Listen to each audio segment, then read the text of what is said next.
Salut vous. Je ne sais pas si je suis dans le champ mais je pense que oui. Ah non j'ai pas... Attendez, c'est une catastrophe. Faut que je range cette frange. Avant de commencer cette vidéo, oui je sais, je parle en marchant, faut que j'arrête. Donc il faut que je vous parle d'un truc ultra sérieux. Évidemment je ne peux pas m'empêcher de rigoler. Ça m'énerve. À chaque fois que je veux dire un truc sérieux, je suis genre en mode comme quand ma mère elle me dit tu bois pas si tu conduis. Oui maman. Bref, j'ai été touchée par un syndrome assez grave mais pas irréversible. La flemme. Aujourd'hui nous sommes lundi, je suis censée... Je parle beaucoup trop vite. Je suis censée sortir cette vidéo mercredi, soit dans 2 jours. Il est déjà 17 h, donc je ne vais pas la monter avant demain. Elle est écrite depuis 4 jours, littéralement 4 jours, et je n'avais toujours pas filmé parce que clairement j'en avais rien à faire. J'étais posée sur ma fenêtre en train de bronzer, je sais pas si ça se voit mais j'ai un teint de mois de juin, voilà sachez-le.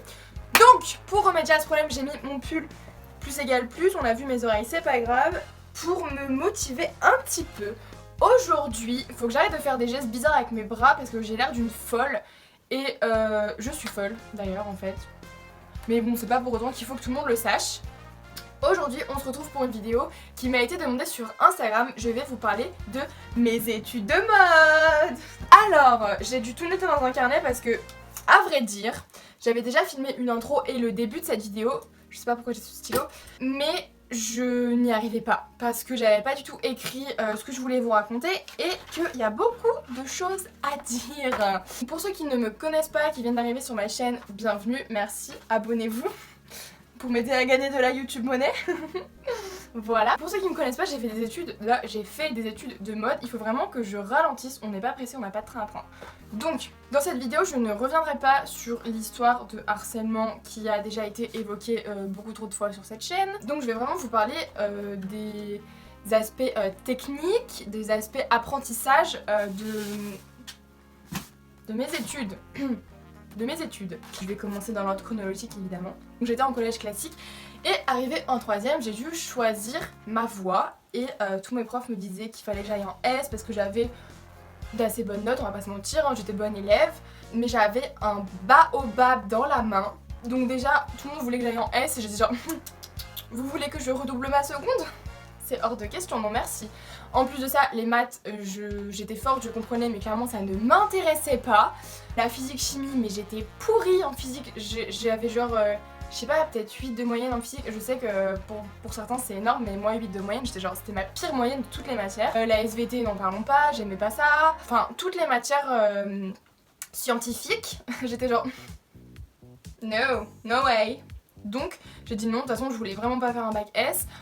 Au pire j'aurais pu être intéressée par un bac L parce que j'aimais, enfin je m'intéressais, en fait ce qui m'intéressait dans le bac L c'était la philo.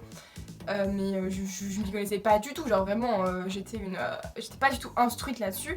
Mais bon, donc j'ai pas du tout fait de bac général. J'ai voulu directement partir sur un bac pro parce que je faisais de la couture depuis mes 12 ans. Non, je crois que j'ai commencé en 5ème. Enfin bref, j'ai fait 3 ou 4 ans de couture avant de commencer mon bac pro. Et j'étais genre non, je veux vraiment faire un bac pro, c'est ça que je veux faire. Genre, je me voyais déjà, je sais pas moi, styliste, modéliste d'une grande marque, fonder ma marque moi-même. Spoiler alert, ça n'est pas arrivé pour le moment. J'ai choisi de postuler, je sais pas si on dit comme ça, mais vous savez, la feuille blanche là où on remplit nos choix pour le lycée. J'ai postulé, arrête de taper sur ton cahier, Elsa, c'est insupportable. J'ai postulé à un bac pro et j'ai été prise. J'étais archi contente, tout le monde n'était pas du tout content pour moi parce que tu vas voir, c'est la voie de garage, il y a que les gens qui ont des mauvaises notes qui vont là-bas et en fait les gens ne comprenaient pas que je voulais aller en bac pro par passion parce que oui, il y a des gens et énormément de gens même qui vont en bac pro par passion. Il y a plein de filles de ma filière qui faisaient ça pas parce qu'elles avaient des notes de merde au collège mais parce que vraiment elles avaient envie d'apprendre la couture, d'apprendre le stylisme et d'apprendre le modélisme. Donc je suis arrivée en bac pro en je crois 2014 mais je ne suis pas sûre donc les dates clairement on s'en fout et je vais un petit peu vous expliquer comment ça s'est passé. Déjà il faut savoir qu'un bac pro c'est comme un bac général, ça se fait en 3 ans mais à la fin de la première on passe le BEP. Ne me demandez pas ce que ça veut dire brevet Non, c'est pas expérience. Donc à la fin de la première on passe le BEP et à la fin de la terminale on passe le bac comme tout le monde. Pour vous expliquer un petit peu le déroulement de ces 3 années de bac pro, sachant que je suis rentrée en seconde, j'y ai passé 2 mois et je suis passée directement en première. Si vous voulez plus de détails, je vous mets la vidéo dans le petit i ici. Donc en seconde, on apprend beaucoup de théorie, donc on a des cours sur les matériaux, sur les marques, la différence entre le prêt-à-porter, le moyen de gamme, le haut de gamme, etc. On apprend à coudre donc d'abord sur des feuilles, sur du non tissé, après on apprend à faire des cercles, on apprend à faire des triangles, genre en infini, on apprend à faire des carrés, on apprend à coudre droit tout simplement, on apprend à enfiler une machine, à enfiler une surjeteuse, une surfileuse, des machines qui sont impossibles à enfiler, c'est vraiment un enfer. Je suis désolée pour cette tête. Ensuite on apprend la CAO, donc la confection, conception assistée par ordinateur, donc c'est là où tu fais tes modèles, donc tu crées ton patronage. Un patronage c'est la base d'un vêtement, c'est le papier, c'est ce que tu dois avoir pour pouvoir couper ton tissu, donc on apprend à le créer déjà sur papier et on apprend à le créer sur ordinateur.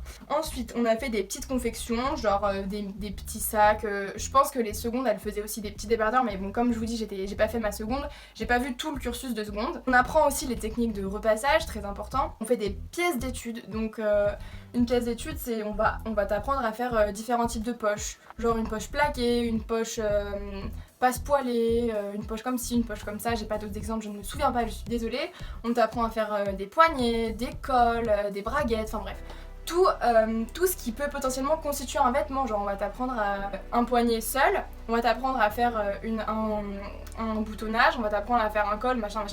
Toutes ces techniques-là, tu vas pouvoir les assembler à un moment pour créer un vêtement. On a 2 stages en seconde de 4 et 5 semaines ou de 3 et 4 semaines, je me rappelle plus, mais en gros c'est des stages assez conséquents par rapport à des stages de bac généraux. C'est vraiment pas un stage de découverte là, c'est un stage où on va te donner des tâches dans l'entreprise et ça c'est quand même vachement cool, faut le dire, parce que du coup on a 2 stages par an, donc ça fait 5 stages en tout parce que je vous expliquerai, mais le dernier temps de stage est consacré au bac.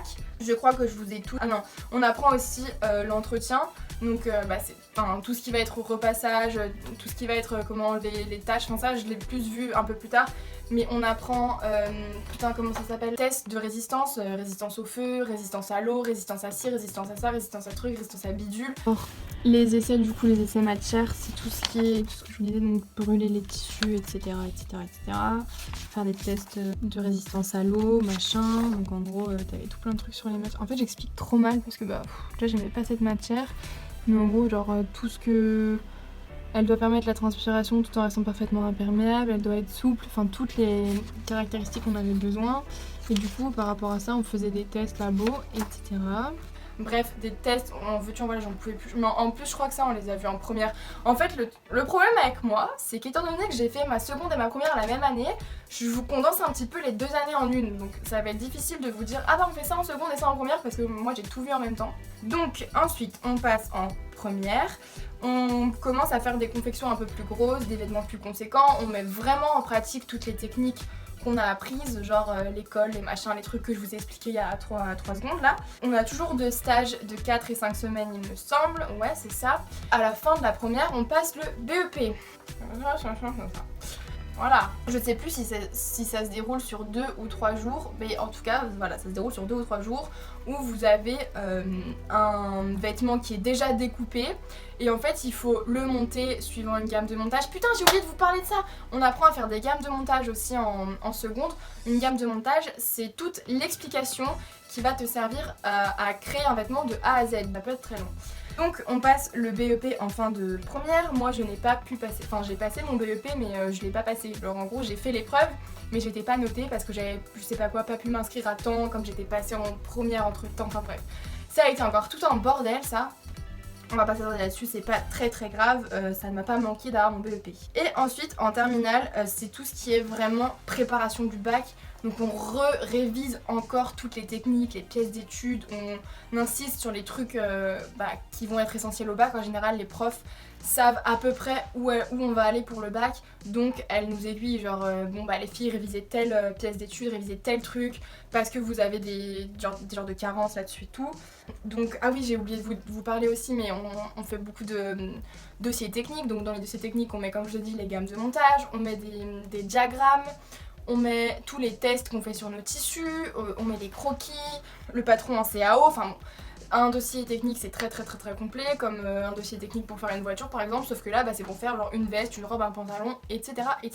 Donc on fait beaucoup ça, puisque au bac on a un vêtement complet à faire de la toile jusqu'au vêtement en lui-même, plus un dossier technique. Donc en terminale on a un stage de 5 semaines ou de 4 semaines, je sais plus.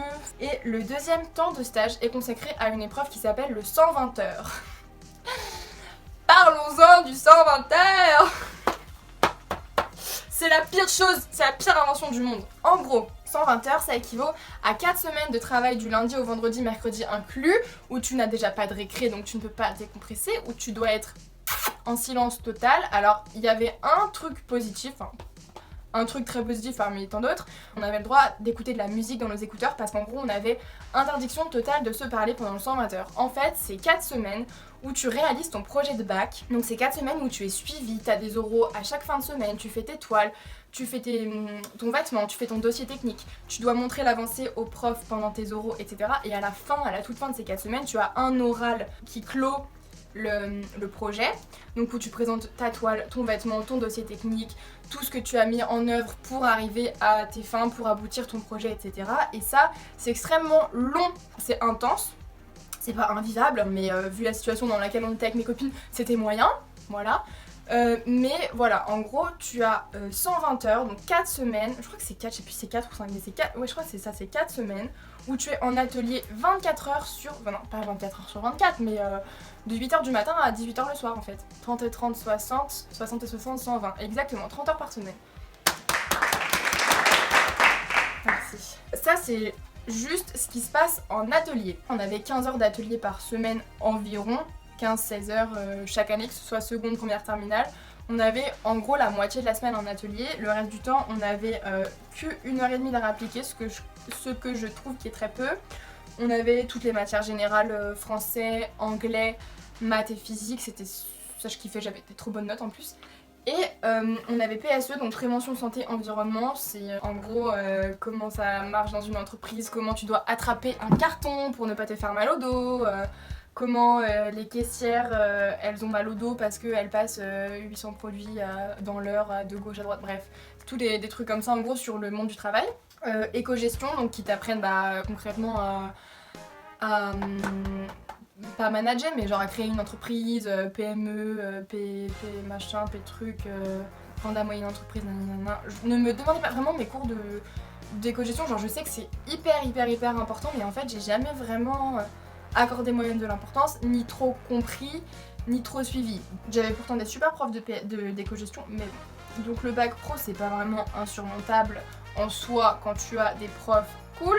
Donc pour ceux qui savent, qui ont vu la vidéo, moi j'ai subi du harcèlement pendant mon bac, ce qui ne m'a pas empêché et ne m'empêchera jamais de dire que j'ai eu une putain de formation, j'ai appris des trucs de ouf, des techniques de ouf, je suis arrivée après dans mes autres établissements où je savais faire relativement plus de choses que les autres. J'avais extrêmement bien appris, mais dans des conditions déplorables. On ne va pas s'attarder là-dessus. J'ai fait mon premier stage de seconde chez une retoucheuse, ça s'est archi bien passé, c'était trop cool. J'ai fait mon deuxième stage du coup de première dans une entreprise où j'ai vraiment pas du tout kiffé l'ambiance. Le premier jour j'étais tellement stressée que j'ai vomi. Alors moi le stress c'est un truc, ça m'atteint pas trop, tu vois, genre je suis en mode bon vas-y tranquille. En fait mon maître de stage il était genre tellement... y a pas de mots genre...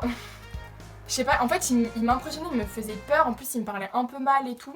J'ai passé un mois en stress, j'étais comme ça le matin quand j'y allais. J'ai fait mon stage de terminale, ah oui, dans une autre entreprise où ça s'est mieux passé, où j'étais beaucoup moins stressée, je faisais pas mal de confections, j'aimais beaucoup ce que je faisais.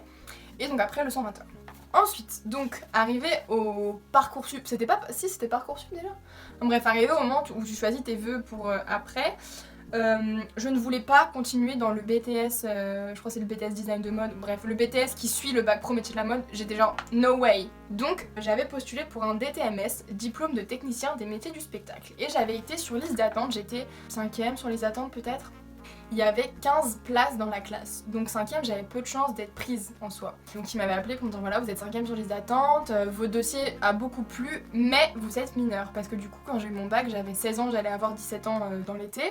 C'était un problème parce qu'en fait on nous fait faire beaucoup de stages qui peuvent être à l'étranger ou à Paris ou ailleurs que dans la ville où on est, et du coup ça nécessite de pouvoir louer des apparts, de pouvoir être indépendant, et du coup ils préfèrent prendre des personnes majeures.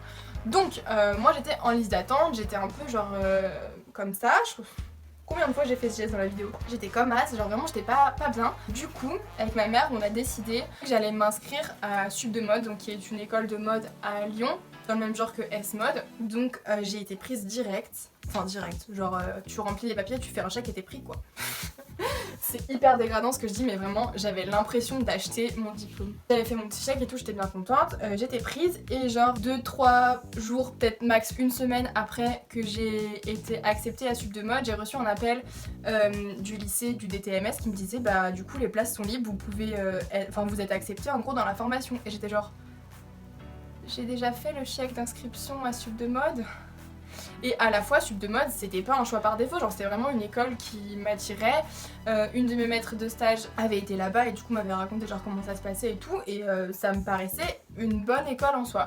C'est juste qu'à la base, je prône pas forcément les écoles privées, mais c'est quand même une école qui m'intéressait, sinon j'aurais jamais eu l'idée d'y postuler, voilà. J'ai dit bah écoutez, je retenterai l'année prochaine ou dans 3 ans, enfin bref, je cède ma place. Donc la nana qui était derrière moi a pu avoir ma place en DTMS, tant mieux pour elle. Et donc je suis rentrée à Sub de Mode. Alors Sub de Mode, je n'y suis restée qu'1 an, j'ai fait ma prépa. C'est une bonne école, j'ai pas forcément appris énormément de choses en termes de couture, puisque comme je vous ai dit j'avais déjà un très bon bagage dû à mon bac pro. Donc pour vous expliquer un petit peu les cours qu'on a à Sub de Mode, donc il y a des cours de couture, donc où on apprend à coudre, genre le premier truc qu'on a fait c'était archi basique, on a fait genre un t-shirt et j'étais en mode ah ok, mais moi je sais déjà faire ça. Du coup bah ça me saoulait un peu, mais bon c'était pas non plus, je me faisais pas trop chier quoi. On a des cours de stylisme. Du coup là par exemple c'est un des projets que j'ai fait en stylisme. Alors coucou. En gros c'était sur, je crois que c'était sur la peur. J'avais fait toute ma planche d'ambiance avec les couleurs que je voulais utiliser, mes silhouettes. Avec ça il y avait aussi des créations textiles. Par exemple ça je l'ai fait en textile. Ça je crois que j'avais essayé de le faire aussi en textile. Et moi j'aimais beaucoup le stylisme.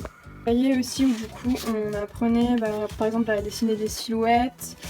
Et là c'est que la première année, mais ce cahier de stylisme il vous suit pour vos 3 ans de bachelor.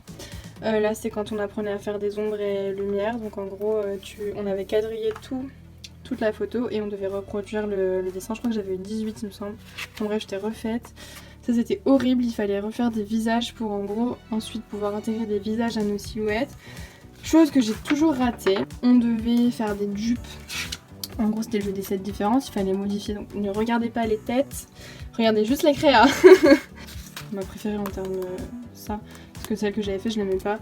Et genre là par exemple j'avais utilisé du vernis à ongles, du feutre, du crayon de papier, j'avais pris du tulle, j'avais colorié par dessus pour faire des effets matière, etc. Cette robe je la kiffe. Toujours pareil, il fallait faire des modifications. Celle-là aussi une de mes préférées. J'avais kiffé la faire, c'était avec des crayons aquarelles que je n'avais pas mouillé du coup, mais pour faire des effets matière aussi c'était trop beau. En stylisme on a aussi vu on a fait des projets sur des chaussures pour apprendre à dessiner des paires de chaussures. Donc moi j'avais dessiné une paire comme ça, je crois que mon thème c'était genre festival ou un truc dans le genre. Voilà, on avait des silhouettes hommes, enfin on avait plein de choses, c'était relativement cool. Le stylisme vraiment c'est une matière que j'aimais beaucoup. Ça je kiffais, en plus notre prof archi extravagante et tout, elle avait les cheveux de la même couleur que moi. Je la kiffais, elle était archi sympa. Des cours de modélisme qui allaient avec les cours de couture, donc ce que je vous disais c'est faire son patron à plat, c'est genre tu dessinais son patronage etc. On avait des cours de moulage, donc le moulage c'est quand tu poses ta toile sur ton mannequin et que tu la moules pour que ça fasse un vêtement et qu'après tu dessines tes traits et tu as ton patron. En fait c'est du patronage mais en 3D. On avait des cours de dessin avec un prof qui était trop bizarre. Il était cher drôle, mais genre il était un peu bizarre, mais il était sympa. Il nous faisait faire des grilles colorées, des grilles noir et blanc, et on faisait des camaillots de couleurs, enfin bref. Donc il fallait qu'on dessine par exemple des mains. en couleur, en noir et blanc, etc. Donc j'évite qu'on voit mon nom. On a fait des portraits, ça c'est Mathilde, ça c'est Camille. Après on avait pris des photos sur internet, enfin bref. Voilà, il fallait refaire des portraits avec différentes couleurs, etc. Voilà, bon c'est pas non plus ultra quali, mais ça passe. Ah oui, il fallait faire aussi des créas. Ça c'est que des vêtements déjà existants que j'ai juste recopiés. Et en gros il fallait montrer que t'arrivais à refaire un truc mais qui était pas forcément de la même couleur. J'avais eu 8 sur 20, super. En fait j'avais eu 11 mais vu que ma page de présentation était basse, j'avais 8. Il aimait pas trop en plus ce que je faisais, du coup j'avais pas forcément des bonnes notes avec lui, mais je le trouvais quand même relativement sympa. On avait des cours d'histoire du costume. Alors histoire du costume, c'est pas vraiment le costume genre costume de scène, c'était l'histoire en gros du vêtement depuis limite depuis sa création quoi jusqu'à aujourd'hui. Donc t'apprends comment s'appelait un caleçon avant, les cours d'histoire du costume, j'étais une bille, je n'apprenais pas, je n'ai jamais su apprendre. C'est un très mauvais exemple, ne faites pas ça chez vous, mais je n'ai jamais appris mes cours, je n'ai jamais relu mes cours. Moi j'étais genre, ça va passer, vous inquiétez pas, ça va le faire. À savoir que je n'ai jamais triché, donc j'ai toujours eu des notes de merde. Mais voilà, donc en gros, l'histoire du costume, t'apprends comment les gens s'habillaient en 1400, 1500, 1600, nanana, tous les termes des vêtements, tous les noms des vêtements qu'on donnait à l'époque, etc. On avait des cours de mode et culture, donc mode et culture, c'était la liaison entre la culture et la mode. C'était pas mal, j'aimais bien, c'était relativement intéressant. On parlait de peinture, on parlait de sculpture, on parlait de styliste. On a par exemple analysé des défilés de mode, je me souviens, j'avais une trop bonne note, je crois que j'avais eu genre 16 à l'analyse du défilé d'Alexander McQueen et j'étais en mode waouh, j'avais fait 6 pages, j'en pouvais plus. Bref, donc mode et culture c'était cool. On avait des cours d'anglais, mais on avait qu'1 heure par semaine et c'est dommage parce que moi j'adore les cours d'anglais et je trouve que c'est pas assez. Mais bon, comme en bac pro on avait que 2 heures, 2 ou 3 heures par semaine, je trouve que c'est pas beaucoup, c'est dommage, il faudrait un peu approfondir là-dessus. Et on avait des cours d'expression artistique, donc c'était encore avec une autre prof d'art plastique genre. On faisait des sculptures, on faisait des trucs monochromes, on avait plein de thèmes différents, on pouvait amener ce qu'on voulait, on pouvait faire des structures en PQ, on pouvait faire des structures en bouchon de bouteille, en tissu, avec des lyres, enfin avec vraiment tout ce qu'on voulait. La prof était archi ouverte, d'ailleurs elle était pas prof, elle était artiste et elle était archi ouverte. Ses cours c'était n'importe quoi, mais c'était quand même cool, on va pas se mentir.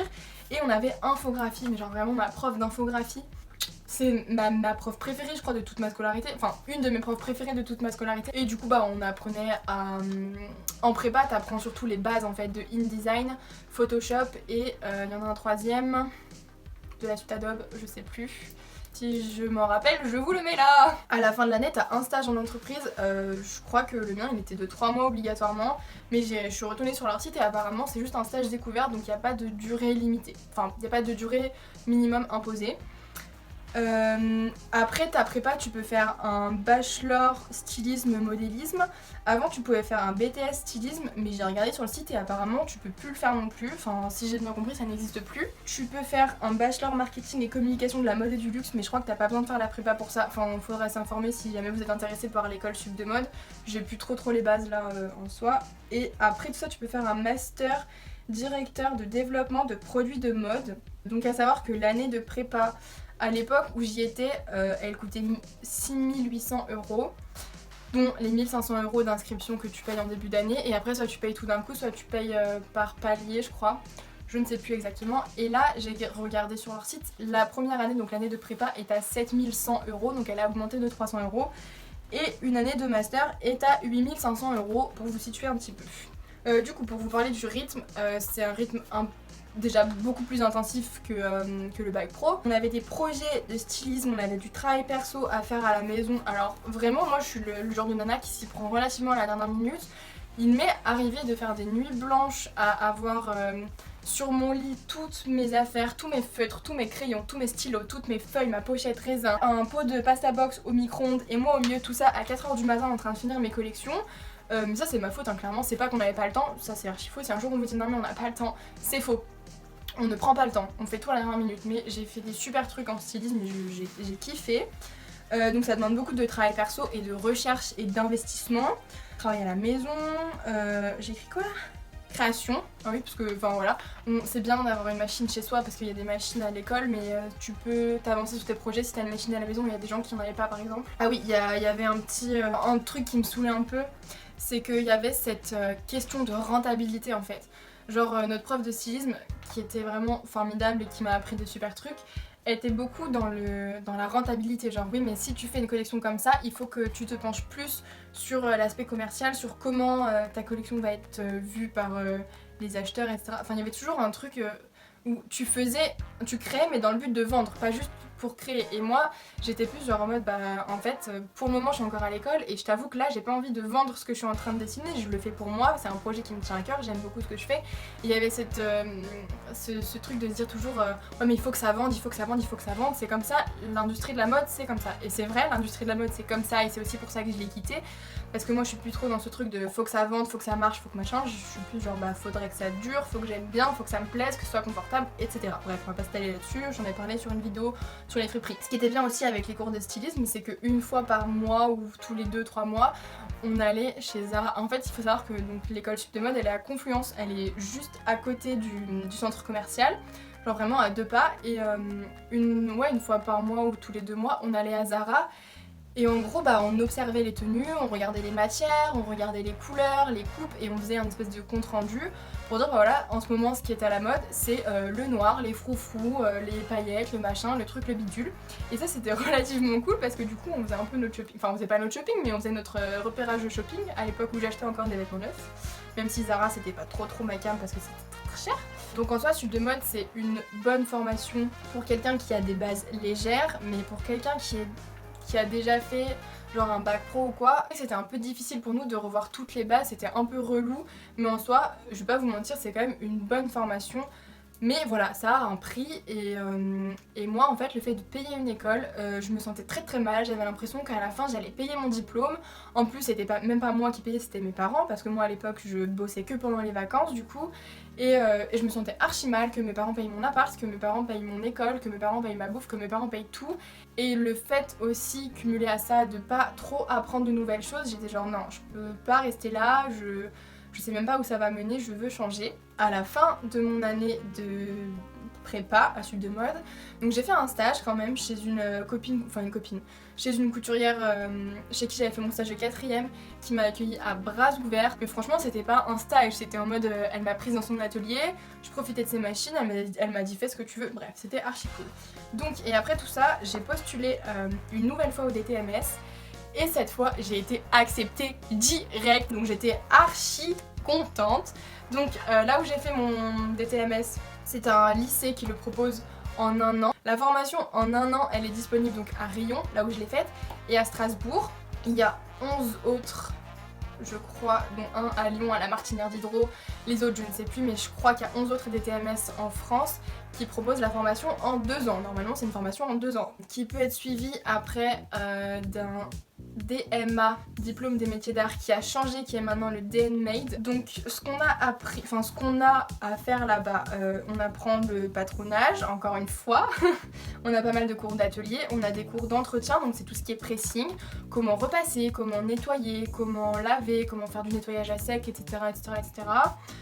Histoire du costume, donc un peu comme à sup de mode, genre où t'apprends comment s'habiller genre dans le temps quoi. Des cours d'éco-gestion encore une fois, des cours d'art appliqué, des cours d'histoire du spectacle, genre comment se passait le spectacle à l'époque grecque, comment se passait le spectacle à l'époque machin, bidule, les comédies musicales, le festival d'Avignon. On a vu plein de sujets, ces cours c'était archi cool, archi cute. On avait aussi français, maths, non pas maths, si, physique, on avait physique, anglais, pareil anglais on avait qu'une fois par semaine, français on avait qu'une fois par semaine, je trouve que c'est léger, mais en même temps c'est une formation post-bac donc c'est normal que les matières générales soient peu abordées. Donc au cours de cette année on a 2 stages, de pareil 4 et 5 semaines, et à la fin on fait un projet pro où on doit faire un dossier, une pièce, pas forcément une création mais la pièce qui est ta problématique de projet, et un oral. Là nous avons mon dossier professionnel de DTMS du coup. Hop. Donc tu fais ton introduction, tu dis sur quoi tu vas travailler. Alors voilà, j'expliquais l'historique du centre onirique d'Auvergne puisque c'est là que se déroulait l'opéra. Ensuite, tu devais parler de l'œuvre sur laquelle tu travaillais. Moi, en l'occurrence, c'était l'enlèvement au sérail. Biographie de l'auteur, donc en l'occurrence, c'était Mozart. Donc là, tu parles du spectacle. Donc le spectacle sur lequel tu travailles, donc par le metteur en scène actuel. Le contexte, plein de choses. Donc, le costume, donc là, t'expliques le costume de ce spectacle par ce metteur en scène. Et le croquis du costume sur lequel tu vas travailler toi. Donc j'ai fait un travail sur la morphologie, en parlant de la cage thoracique, nanana, la voix. Et donc à la fin tu te proposes plusieurs recherches, donc t'expliques, voilà, recherche numéro 1, recherche numéro 2, recherche numéro 3, blablabla. Hop, à la fin tu dis donc laquelle tu as choisi et pourquoi et comment tu la réalises, machin, nanana. Tu présentes ce dossier à l'oral et tu présentes aussi ton costume. L'avantage de cette formation, en tout cas là où moi je l'ai fait, donc au lycée Marie-Laurence Saint-Arion, on avait beaucoup de visites, j'ai trouvé, genre on a visité des musées, on a visité des, je sais plus si on a visité des entreprises, mais on a eu l'occasion de faire pas mal de sorties, on a eu des projets pro, en fait on a eu une compagnie de théâtre qui est venue à nous pour qu'on leur fasse leur costume et ça c'était super enrichissant parce qu'en fait on bossait pas pour nous, on bossait pour un vrai spectacle, un vrai projet qui allait se dérouler, donc on avait des vrais enjeux. Il y a des bourses pour faire des stages à l'étranger, il y a eu 2 stages à Malte dans ma classe et plus en soi dans le lycée et ça c'est vachement cool, ça donne beaucoup d'opportunités. On est sorti au théâtre, on est sorti peut-être à l'opéra, je sais plus, enfin bref. Et nos profs nous trouvent des stages qui sont relativement ouf, on va pas se mentir. Et donc pour vous parler de mes stages à moi, j'ai fait mon premier stage dans l'atelier de costume de l'opéra de Clermont-Ferrand avec la costumière de l'opéra de Clermont et vraiment c'était ouf. Déjà elle était archi sympa, ses assistants, enfin les nanas qui travaillaient avec elle étaient archi sympa, genre j'ai passé un stage de ouf, c'est devenu genre comme mes grandes sœurs en fait. Vraiment j'ai kiffé ce stage, très enrichissant, j'ai appris pas mal de choses, ça m'a beaucoup ouvert, j'étais déjà assez ouverte mais franchement ça m'a beaucoup ouvert et mise à l'aise. J'ai fait mon deuxième stage au Crazy Horse à Paris, donc c'est à ce moment-là que je suis allée vivre pendant 1 mois et demi à Paris avec Eva qui elle faisait son stage au théâtre de Chaillot. J'avais une chance, c'est que Eva avait déjà fait son stage au Crazy Horse avant moi, pendant que moi j'étais à Clermont, elle était déjà à Paris, donc elle savait comment ça marchait, elle m'a tout expliqué, c'était archi cool, on a vécu dans 12 mètres carrés pendant 1 mois et demi toutes les deux avec les toilettes sur le palier, c'était très difficile, mais franchement on a kiffé, c'était une super expérience. Il y a des filles qui ont eu un stage à l'Opéra Garnier, il y a eu des stages à Disney, il y a eu des stages au Diamant Bleu, donc comme je l'ai dit, il y a eu des stages à Malte, il y a eu des stages dans plein d'endroits, donc c'était surtout des cabarets, des théâtres, des opéras, et franchement c'est archi bien, c'est nos profs en fait qui nous mettaient en contact avec les entreprises, et vraiment ça, trop bien. Donc sinon pour vous parler un peu du rythme du DTMS, c'est, alors on nous dit tout au long de l'année que c'est super intensif. Franchement ça allait, genre j'ai pas trouvé de charge de travail super lourde.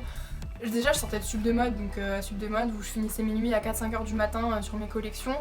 Bon, j'étais un peu rodée là-dessus, mais franchement ça allait. Ah oui, à savoir que du coup j'avais mon appart, pendant 2 ans j'ai vécu toute seule et ça c'était cool aussi, j'ai pu beaucoup prendre mon indépendance. Et du coup je me sentais vachement plus adulte. Donc le rythme est moyennement intensif, plus qu'en bac pro, moins qu'à Sub de Mode. Enfin, on n'a pas trop de travail à la maison, genre. En fait on peut le faire en atelier, mais on peut prendre le temps aussi de le faire chez nous, genre on est assez libre, c'est vachement flexible, en tout cas là où je l'ai fait c'est vachement flexible. J'ai eu des profs en or, vraiment des profs archi sympas. Je sais pas si elle regarde mes vidéos mais franchement, Madame Fortas et Madame Sébastien, genre vraiment je les embrasse de ouf, genre je les kiffe. C'est trop mes profs préférés je pense. Qu'est-ce que je pourrais vous dire de plus finalement? Moi c'est une année que j'ai beaucoup aimée, c'est une année qui m'a permis de me rendre compte que je ne voulais pas travailler dans le costume.